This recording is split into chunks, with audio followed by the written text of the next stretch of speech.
Mga kapuso, narito po ang iba pang balitang tinutukan ng 24 Oras Weekend.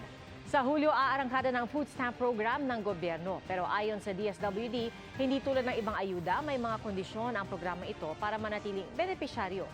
Alamin sa pagtutok ni Jonathan Andal.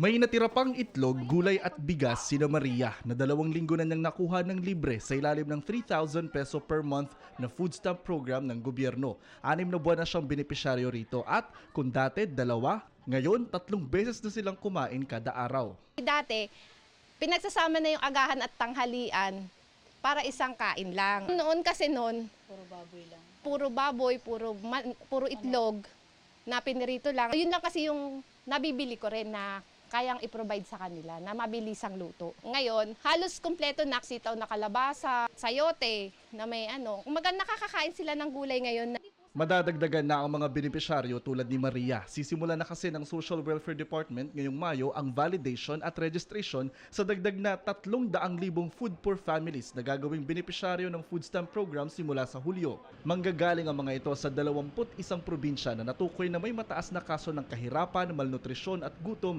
gaya ng BARM. Hindi kailangang mag-apply dahil tukoy na ng DSWD ang mga mahihirap na pamilya na meron lang 8,300 pesos pababa na food budget kada buwan. Iva-validate sila ng ahensya kung mahirap pa rin sila para malinis ang listahan. Pero tanong ni Nanay Marcelina, paano naman siyang mahirap din pero wala sa listahan? Wala naman akong hanap buhay. Nakikitira lang po ako sa kamag-anak ko. Kaya ang gusto kong mangyari, sana ko pwedeng mag-apply, sana ko pwedeng sumali. So far po, wala pa po tayong on-demand registration. Pero ito po ay ating pinag-aaralan. Sabi ng DSWD, hindi na isasama sa food stamp program ang mga benepisyaryo ng 4Ps dahil nakakatanggap naman na sila ng 600 peso monthly rice subsidy. Di tulad ng ibang ayuda, may kondisyon ng pagiging benepisyaryo ng food stamp program.